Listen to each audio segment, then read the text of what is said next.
Hello, everyone, and welcome to another wonderful day of physical chemistry. So, today we're going to take a slightly different approach to trying to use a computational method to determine molecular energies. So, this is going to be one of the most commonly used computational methods these days. It's called density functional theory. So, this takes kind of a sidelong approach at trying to solve the Hamiltonian. So as we saw previously, Hartree-Fock made use of what's called the four-centered integral. Now it turns out that these are fairly slow. In addition, Hartree-Fock neglects almost all correlation effects. So anything that involves electronic movement or the need of multiple molecular orbitals to describe the system. So one of the better ways to try and correct these shortcomings of Hartree-Fock is to try and, instead of examining how electron orbitals interact, trying to actually figure out how the electrons interact with the overall electron density of the molecule. This approach has one very specific advantage, and that's the fact that it turns out electronic density is actually a measurable property.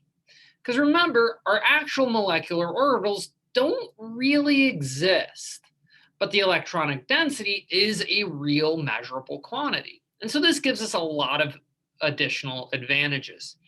However, the biggest problem we have is that we lack a clear mathematical form of the Hamiltonian for how electrons interact with the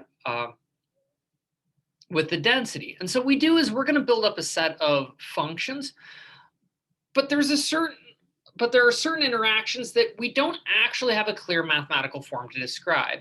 And we're going to collect these into what's called the exchange and correlation.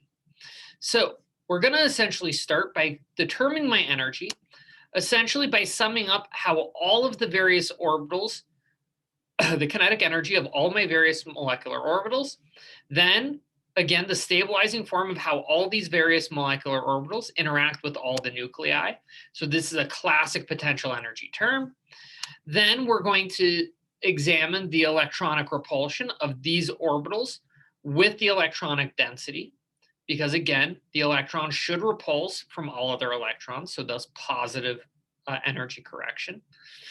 But again, there's going to be a lot of things, such as the fact that electrons are indistinguishable, which this expression does not acknowledge, as well as the fact that electrons themselves actually move, which is going to be part of that dynamic correlation that we don't include. So we're going to need a kind of this vague term called exchange and correlation, which encompasses everything we don't really know. And this is going to be a big feature of DFT, is how we construct this exchange and correlation.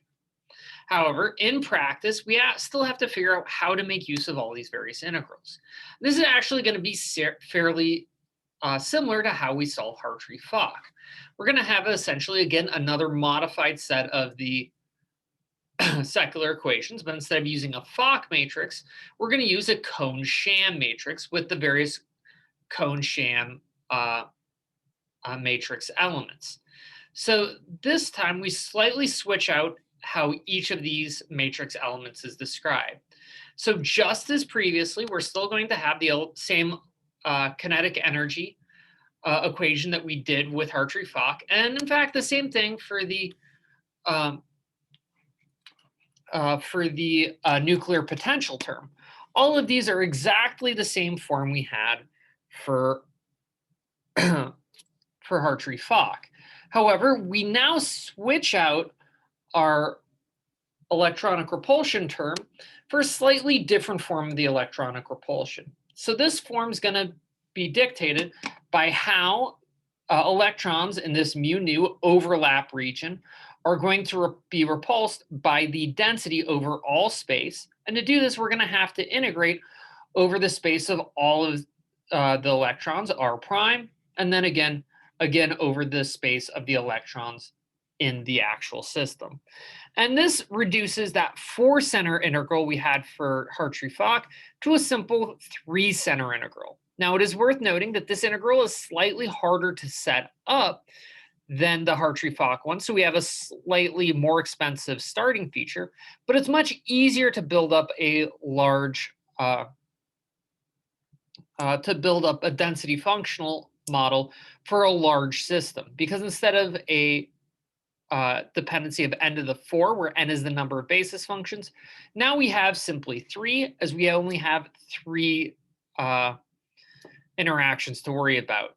The two integrals that are being overlapped, and then the interaction with the density. However, we still have this pesky exchange correlation function. So turns out that these first 3 terms are actually going to be fairly straightforward to solve. Now, it is worth noting this third density term can be a little bit slow, but not too bad. It's this exchange correlation that's going to be the real pesky problem.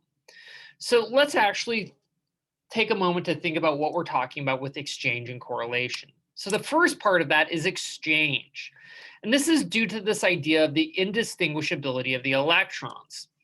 So what I'm looking at here with this overlap region, with my potential electronic repulsion term, is I'm looking at how electron 1 on the mu nu overlap interacts with the density. However, unfortunately, the mu nu overlap is part of this density, so it's interacting with itself. That's slightly problematic. So I need to essentially find an expression that accounts for this exchange, and we'll subtract out any potential double counting. And it's worth noting that if I don't include exchange, my system essentially tends to be overly delocalized. The electrons will spread out a little bit too much as I have to deal with additional electronic repulsion. And this can cause some problem to building up a good set of orbitals. The second feature, of course, is going to be correlation. So this is the same sort of correlation we dealt with in Hartree-Fock. And what this is going to do is it's going to encompass any of the coordinated electronic movement. So this is going to be the major portion of correlation. So if one electron moves, I should expect the density itself to kind of compensate. And it turns out that this is a little hard to do explicitly and come up with a strict mathematical form. So instead, what we often rely on is fitting this exchange correlation function to a set of predetermined values. So I need a good system that I can calculate exchange correlation for and use those equations to try and figure out what the exchange correlation is for my system. And we love it if I can figure out what the exchange correlation is at a given point in space, because then I can integrate it over all space and get a good energy property. So what we can, so if I only have this function depend on the electronic density at that single point in space, we have what's called the local density approximation. This is often called LDA, and it was one of the first big advances in DFT theory. And essentially what they did is they constructed a uniform electron gas, which is a nice, fun physics model that they built in the 1980s, which describes an electron density that is completely uniform in all space. So it's a single electronic density that fills a system, but still has self-interacting properties.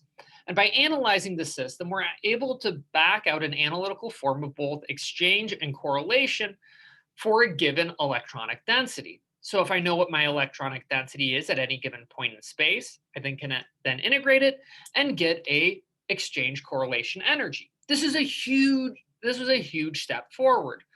Unfortunately, it's still fairly accurate. LDA I put on par with about Hartree-Fock theory. It ain't very good, but it is usable, and it did see some use. However, one of the biggest steps forward in DFT was saying that, wait a minute, in addition to adding a dependency on just the local density, I can add in a second term, which gives me exchange correlation energy that depends not just upon the electronic density, but on the gradient of that density. So how quickly the electronic density is changing. For example, this means that I may be hitting a nice decrease or increase in electronic density which is going to change how it's interacting with the electrons around it. I still only have to determine this gradient at a given point in space, but it gives me a lot better insight into how the system is going to interact, especially when you think about the fact that correlation is inherently related to electronic movement, and movement is going to be related to velocity, also known as the derivative of density with position, the gradient. So we get a lot of these properties by including the gradient of the density as well as the density itself. However, at this point, we run into a key problem. It turns out there is no analytical expression for for this gradient term. So in order to build a functional that makes use of the gradient, also called as a generalized gradient approximation, I refer to these as GGA functionals, I need to make some assumptions. And it turns out there's many different assumptions I can make. And each different assumption gives me a different DFT method. So there are hundreds of DFT methods out there, each of which uses a different way to fit this exchange correlation function. There are some approaches like PBE, which start from first principles and try and estimate what the exchange correlation is based on physics knowledge. There's some methods out there like B3-LIP, which tries to fit the data to experimental parameters and solve the system that way. However, every single computationalist you talk to will have a different preferred DFT method based on the assumptions that go into building this exchange correlation approach. However, it is worth noting that there's other ways to improve this system. One of the most straightforward ones is that GGA adds in a gradient or second derivative or first derivative to the density. Well, we can imagine improving the system even more if I add in the contribution of a second derivative of the density. This gives us what's called a meta GGA functional. Now, it is worth noting that this does mean that the calculation takes slightly longer to perform, but it tends to give much better fits. Now, one of my favorite functionals, MO6, uses this approach of adding in the second density to try and improve the energies a little bit further. However, one of the things to make note of is any of these systems, whether they're LDA, GGA, or meta GGA, all have a tendency to overly delocalize electrons. And this is partially because they don't have the best exchange function. Because again, there isn't a good way to perfectly build in the indistinguishability of electrons when you're dealing with density. So one of the most straightforward approaches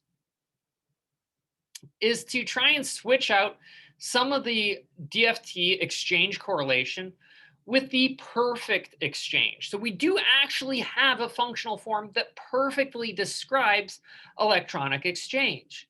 It's Hartree-Fock. It can subtract out the exact amount of electronic exchange. However, in order to do this, I have to go back and calculate those 4 center integrals, which again is going to slow down my calculation. But by adding in this, this exact exchange, what we can do is simply subtract out a certain percentage of my DFT exchange and add back in that percentage of Hartree-Fock. So for example, B3-LIP uses this approach to form what's called a hybrid method.